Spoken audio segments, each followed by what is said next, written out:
Imam Syekh Izzuddin bin Abdul Salam fi kulli jasadin ruhan. Ini pendapat Izzuddin bin Abdul Salam yang kita pegang dalam masalah sukma.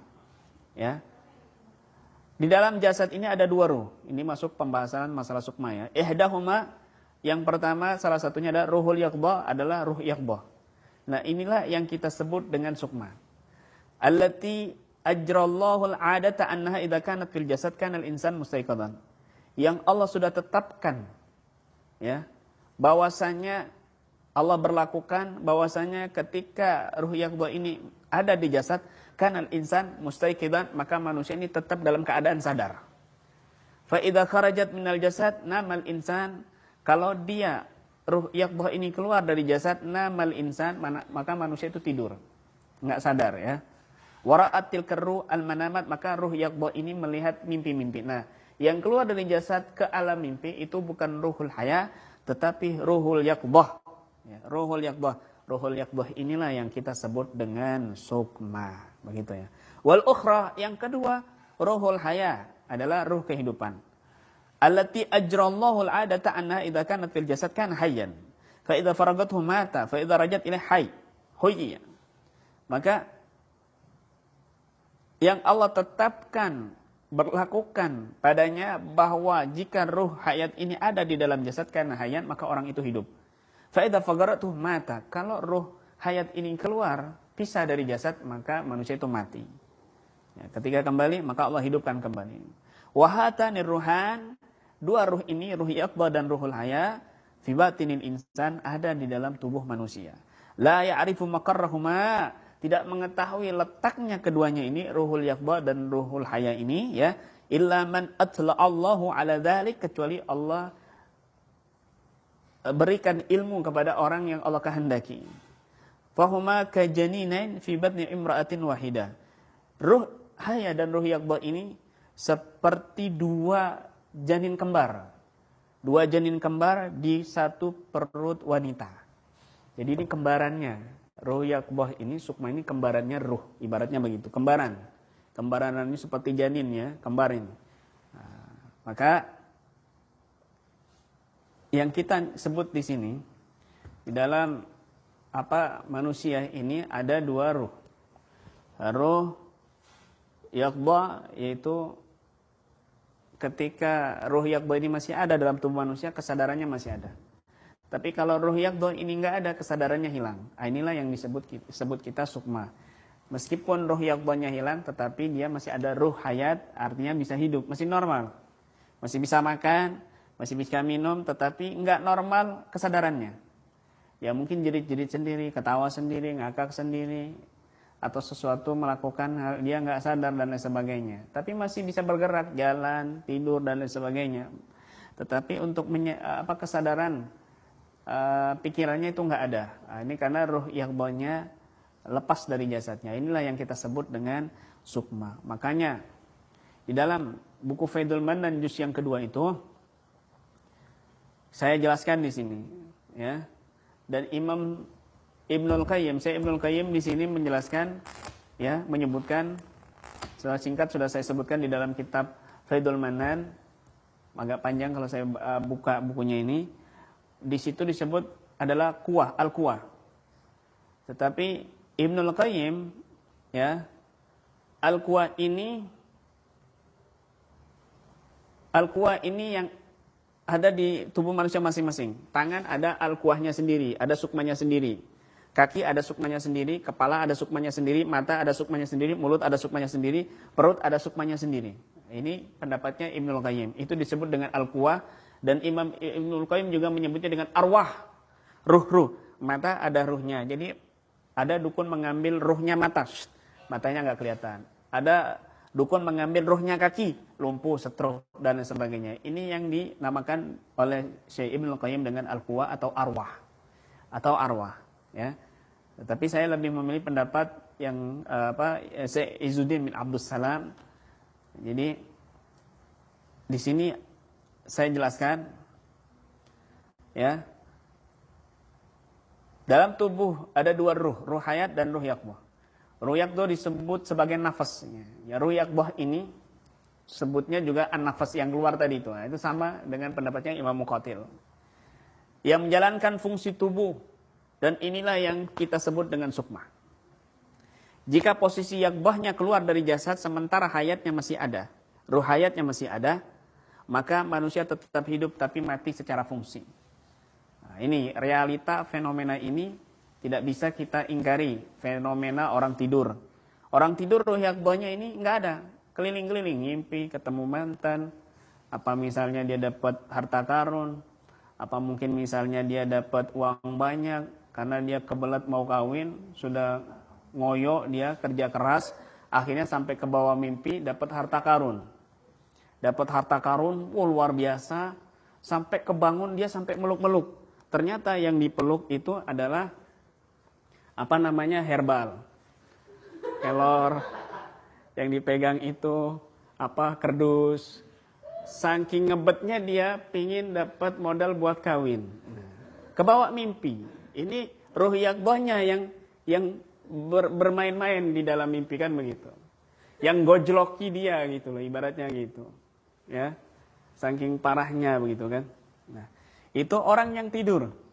Kemudian juga fenomena orang pingsan. Ini juga ruh yakbahnya keluar. Cuma kita bahas lebih lanjut di dalam pelatihan lanjutan itu ada sukma yang keluar secara juz'iyah, ada ya separuh, ada yang sukma keluar ini secara kulliyah, keseluruhan. Makanya ada raga sukma, ya fenomena, ada raga sukma juga. Nah, ini juga tidak bisa kita ingkari. Ada raga sukma yang juz'iyah, separuh, artinya dia masih, ketika dia masih ngobrol ini sukmanya keluar. Entah itu bantu orang lain dan lain sebagainya. Ada yang secara kuliah, pingsan dia tidur. Itu betul-betul sepenuhnya keluar begitu. Ada yang pingsan juz'iyah, ada yang pingsan kuliah. Ada yang pingsannya separuh ini gampang ya. Dikasih duit 200.000, langsung bangun bisa. Kan begitu. Langsung bangun bisa karena pingsannya separuh. Gitu ya.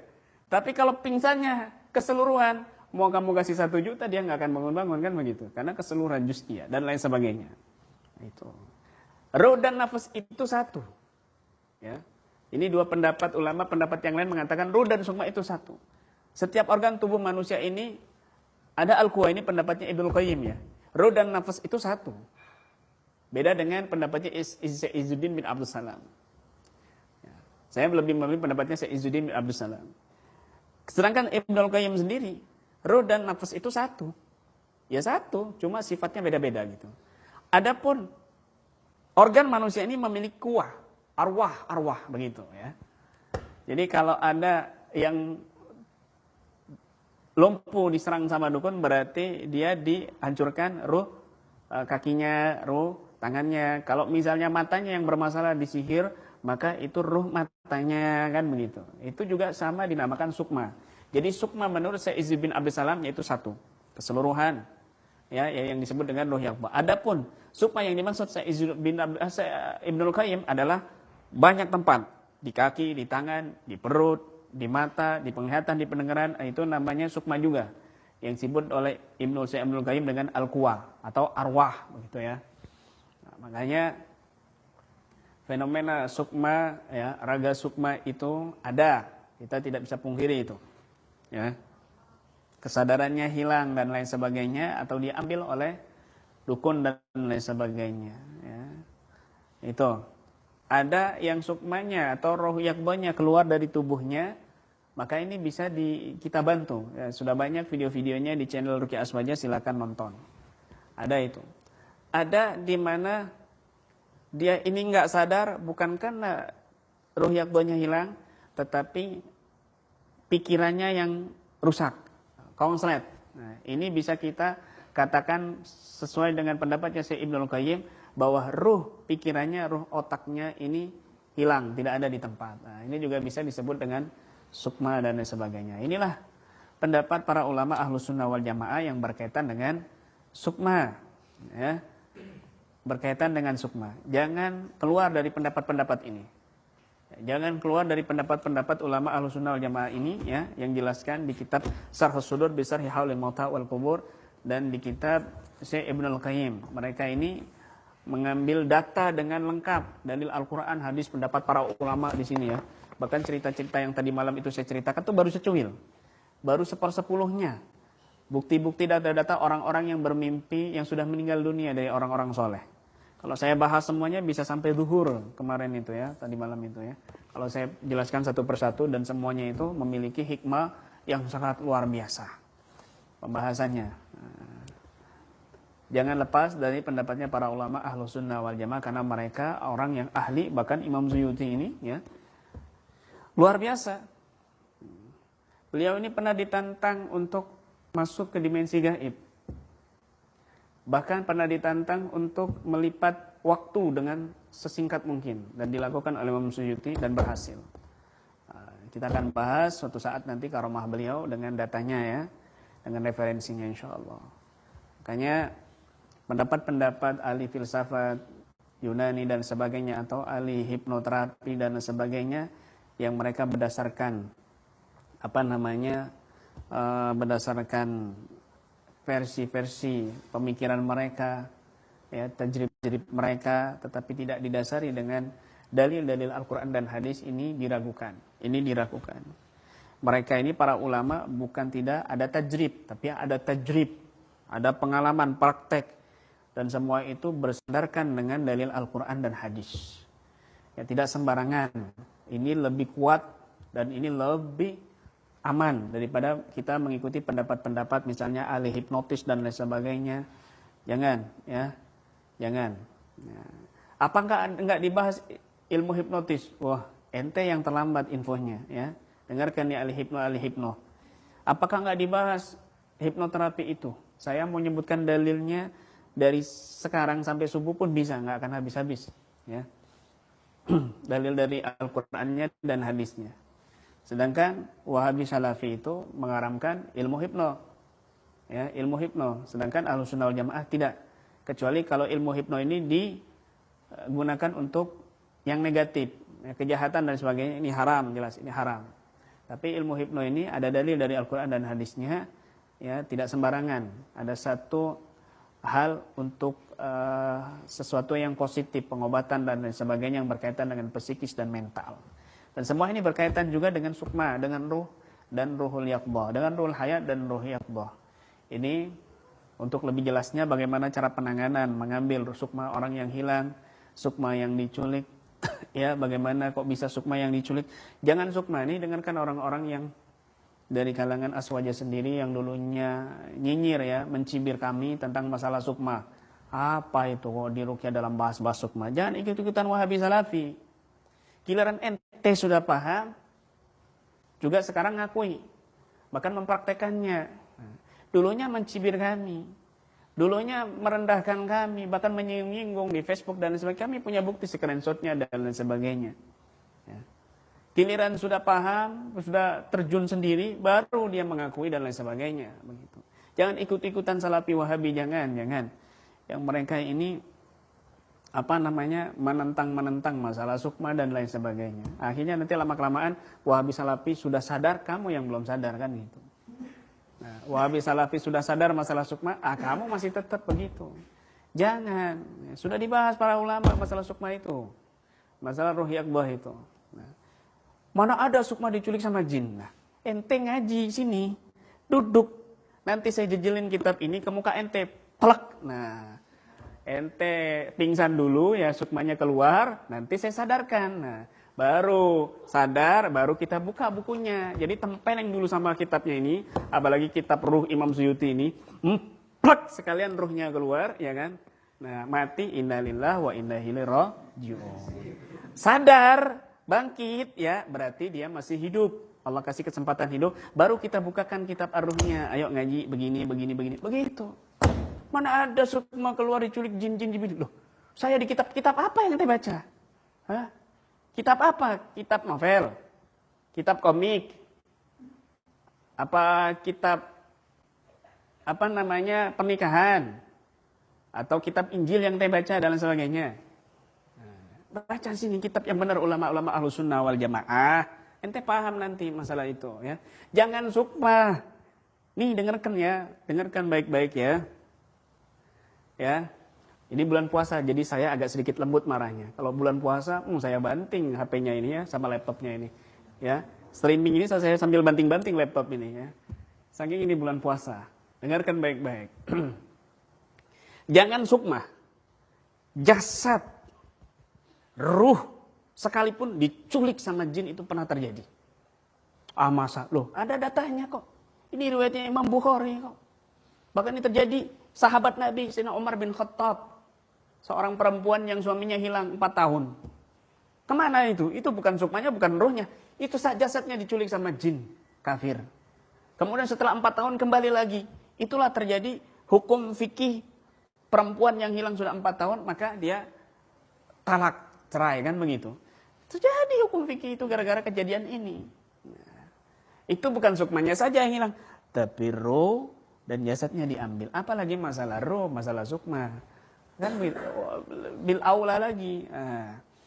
Kalau nggak punya ilmu, jangan berani-berani mengkritik orang lain karena kebencian kamu. Ya, karena dirimu ini ada kesombongan di hatimu itu, akhirnya menuduh orang lain.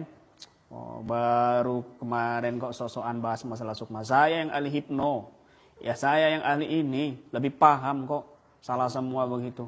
Akhirnya ngarang-ngarang, di kitab ini nggak ada tuh pembahasan jin masuk ke dalam tubuh manusia. Jin masuk ke tubuh manusia aja, bayinya aja sudah 1,5 kilogram.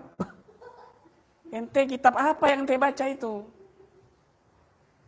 Kitab apa yang ente baca itu?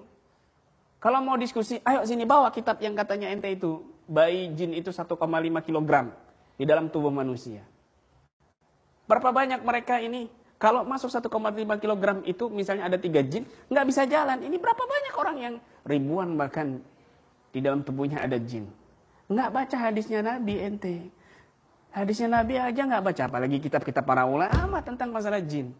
Innalillah, secara waqi'iyahnya saja ente sudah bisa dilumpuhkan, bisa dipatahkan hujah ente. Secara logikanya saja, waqi'ah realitanya saja ente sudah patah hujah ente. Apalagi kita bawakan kitab-kitab para ulama Ahlussunnah wal Jamaah yang banyak ini. Ada lagi kitab-kitab yang ada di lemari kitab saya. Kalau saya bawa itu di kamar saya lebih banyak lagi kitabnya daripada yang dari sini. Nah, makanya jangan sembarangan satmen-satmen ente baru belajar ilmu ini, ilmu duniawi yang sebenarnya itu masuk ada dalam ilmu agama. Terus ente langsung merasa diri ente ini menguasai, founder, pakar dan lain sebagainya. Na'udzubillah min dzalik. Itu adalah kesombongan yang ada di hatimu. Sudahlah, kalau nggak tahu ilmunya, jangan berani-berani mengkritik. Kalau nggak paham babnya, bidangnya, jangan mencibir. Kalau ente bertanya, silakan nanya yang sopan, yang baik. Itu bagus. Ya, jangan mencibir, jangan mengkritik, apalagi menghina-hina, menyinggung-nyinggung dan lain sebagainya. Kita punya buktinya. Udah screenshot, kita ada bukti-bukti. Saya ini penulis rekam jejak radikalisme Salafi Wahabi. Ini data valid luar biasa, hujatif. Saya pelajari, saya nggak nuduh-nuduh Wahabi begini, enggak. Saya kitab-kitabnya karangan ulama Salafi Wahabi yang dari Saudi itu saya minta kirimkan ke saya. Puluhan kitabnya Yahudi masalah akidah, masalah furu'iyah itu saya pelajari sampai hatam. Baru nanti saya pelajari kitab-kitab Ahlussunnah wal Jamaah dan saya bandingkan. Jadilah kitab ini referensi primer dan sekundernya ada semuanya di sini. Bukan cuma katanya-katanya, apalagi sampai hayalan, kitab ini, itu kitab hayalannya ente banyak berhayal, jadi punya kitab hayalan ente banyak kan begitu. Na'udzubillah min dzalik. Jangan sampai seperti itu.